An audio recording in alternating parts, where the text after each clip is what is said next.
Is it just me, or did the Delhi Capitals come into IPL 2025 with just like the best energy? Akshay Patel's captain was complete vibes, and they started off on a tear. They were amazing to start off with.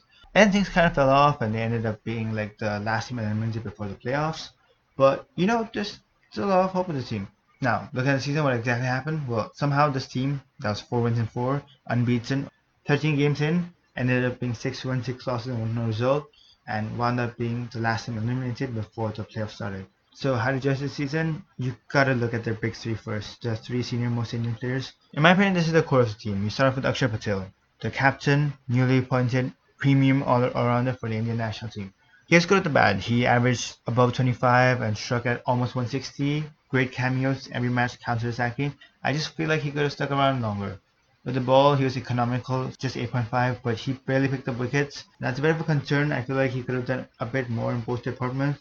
Combined, he played good, but individually could have worked on his game a bit more.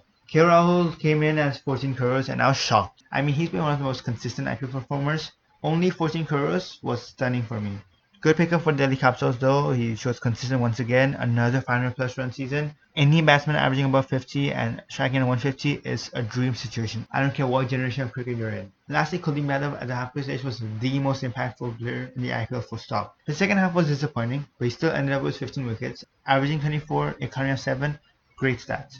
But to win games, you need a full team. There are a few players who played well above their expectations. You cannot start anywhere else but with Vippi. Just 20 years old, he was a new player to the IPL scene, and the first game he showed why he was there to stay. He struck at 180, averaging 20, and that was great. But as a bowler, he improved every match. He got hit in the first match, but he ended up with 11 wickets and in coming of just 9. Great stats for him, and he has a long way to go ahead. Then you have Ashutosh Sharma. Unfortunately, he was let go from Punjab after a breakout season, but they had to retain Prabhsimran and Shashank Singh, so you couldn't understand. For him this season, though, he had an average of 30 and strike at 160, which is amazing. It's even better because every time he's had to bat, it was in a crisis situation. Even Samir Rizvi looked promising, and in the last match, he played good. Where Delhi Capitals were let down was with their top order overseas batsmen.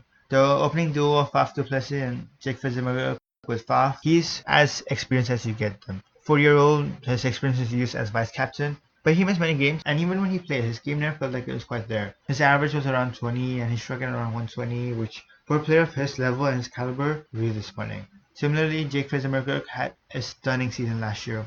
Since then, he's been out of form internationally, and it showed. I mean, this season he scored only 50 runs, averaging 9 and strike of 150. It's crazy, he's definitely better than that at least. On a similar note, they had worries with the bowling, especially the Indian Pacers. Mitch Stark was good, but he had no company. And Mukesh Kumar was arguably Delhi's standout bowler last season.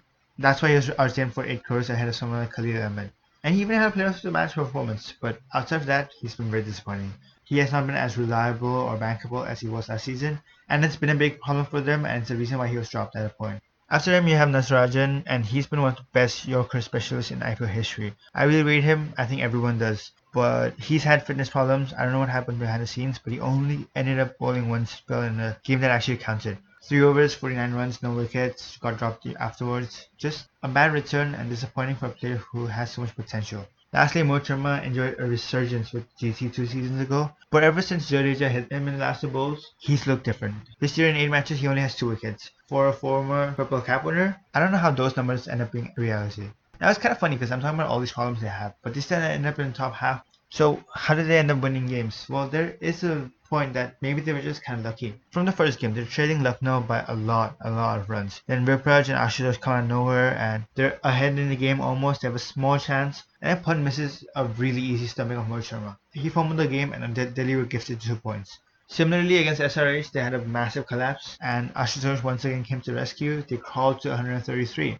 And then rain came in and ended the game halfway. SRH didn't get a chance at bat, and Delhi escaped at a point. They had the other game too, where Rajasthan fumbled what I would call an easy chase. It was a very manageable score, and they started off well, but Jurel and Hetman lacked a bit of game sense. They left 9 runs for the last over against Stark.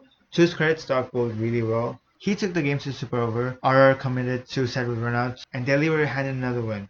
2 more points. And if all that wasn't luck enough, against Punjab were 122 in 10 overs. Priyansh and Prabhsimran went berserk. And the match was abandoned, cancelled, and replayed. Delhi won the rematch. Ultimate luck, because Punjab were for sure going towards 250 at that point. So how does this team manage to improve next season? Well, they need to replace the JFMO from last season, that attacking young opener who just goes crazy from ball one. Candidates include Sam Constas, who has been great against Bumrah even. Sergio Ato, who they got as a replacement this season, he could be backed again.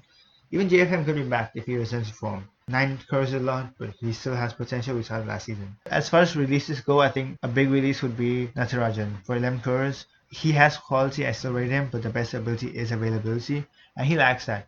Plus Mitch Stark fills in with the left arm pace, so his role kind of gets covered. So as promise goes, do I think this team can improve next season?